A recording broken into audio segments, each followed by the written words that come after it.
Yeah, my name's Mark Webster. I'm 60 years of age, married, and I live in North Leeds. How would people who know you describe you? Everyone I think, without exception, I've ever met has described me as easygoing, fairly light-hearted, quite demanding of people's honesty, definitely, um, but an all-round good guy, really. What do you enjoy doing?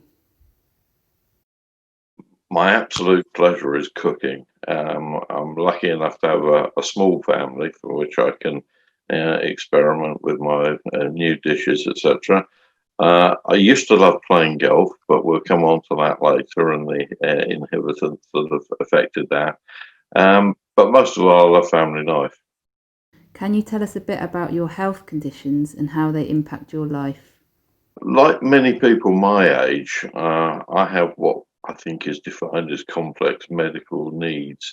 Um, and I liken myself very much to a classic car where nothing, one thing goes wrong, but one thing leads to another. And I think that's where I've come to in life. And it started probably with a heart attack. That's nearly 20 years ago. But there's been a progression of kidney cancer, various hernias, diabetes.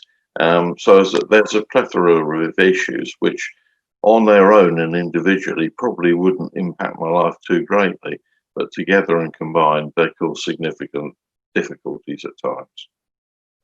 What matters to you? Important things in life to me are total clarity and honesty, and clear interaction with everybody, both in a personal life and with professionals.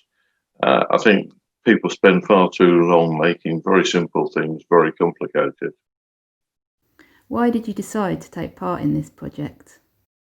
I decided to get involved with this project is largely instigated by the impact that COVID has had on the health sector, particularly, and it's highlighted a number of issues that obviously aren't everyday issues, are going to happen time and time again. But if we don't address what has happened, we can expect the same impact to happen at a later stage at some point. So I think rather than a blame game, is an identification of what could go wrong again, and to highlight it and hopefully head it off to the past.